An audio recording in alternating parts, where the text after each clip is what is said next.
शिव आमच्या तिघींचा ना एकुलता एक भाचा आहे, त्यामुळे त्याचे लाडच लाड असतात बरं का. माहेरी कार्यक्रम होता त्यामुळं ना आम्ही तिघी एकाच वेळेस आलो होतो आणि इकडे शिवची चांगली मस्ती चालू होती. ह्या आत्याकडून त्या आत्याकडे मस्त असं खेळायला चालू होतं त्याचं. तर नमस्कार मंडळी, मी वर्षा स्वागत करते आपलं आणखीन एका नवीन व्हिडिओमध्ये. तर कसे आहात सगळे? तर माहेरी आल्यामुळं ना शिवचं चांगलं नखरं इथं चालू होतं. त्याला घ्यायचं, खेळवायचं. आणि पाठीमागच्या मी तुम्हाला एका व्हिडिओमध्ये सांगितलं होतं की गोट्यातनं सूर्यास्त खूप छान दिसतं बरं का. आणि इकडं आभाळ आलं होतं आणि क्षितिज पूर्ण असं लाल लाल झालं होतं. हे बघा, एका साईडला काळा आणि एका साईडला लाल. तर म्हटलं चला हा व्हिडिओ तुमच्यासोबत शेअर करा. संध्याकाळचा वेळ झाला होता. आता हे बघा सूर्यास्त व्हायला लागला होता.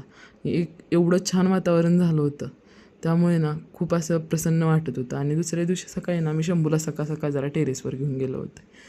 तर त्याची खाली लई चिडचिड चालू होती, त्यामुळं आम्ही वर आलो होतो. आणि घराच्या पाठीमागच्या साईडला ना आमच्या इकडं खालच्या साईडला तळ आहे. आणि इकडे हे बघा किती छान सूर्योदय होता. खूप सुंदर अशी सकाळ होती. वरती आम्ही शंभूला घेऊन जरा खेळलो आणि मला पाठीमागे दिसलं, हां बाबा ही सगळ्यांची ना वांगी तोडायला चालू होती आणि भावड्याचं इकडं ना धारा काढायचं चालू होतं. तर चला म्हटलं आपण पण जावं वांग्याकडं. तसं तर वांगी मला निवडता येतात पहिल्यापासूनच. मी छान असं इजूला आणि अण्णाला वांगी अशी निवडून दिली आणि अण्णा वांगी खूप छान लावतो बरं का.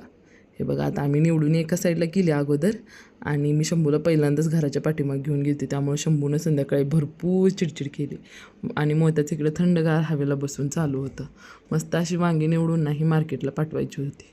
हे बघा, आमच्या अण्णाने किती छान अशी रचली होती. तर कसा वाटला माझा व्हिडिओ मला कमेंट करून नक्की सांगा आणि आमची सांगोला वांगी खायला या बरं का. तर चला भेटूया नेक्स्ट व्हिडिओमध्ये. तोपर्यंत बाय.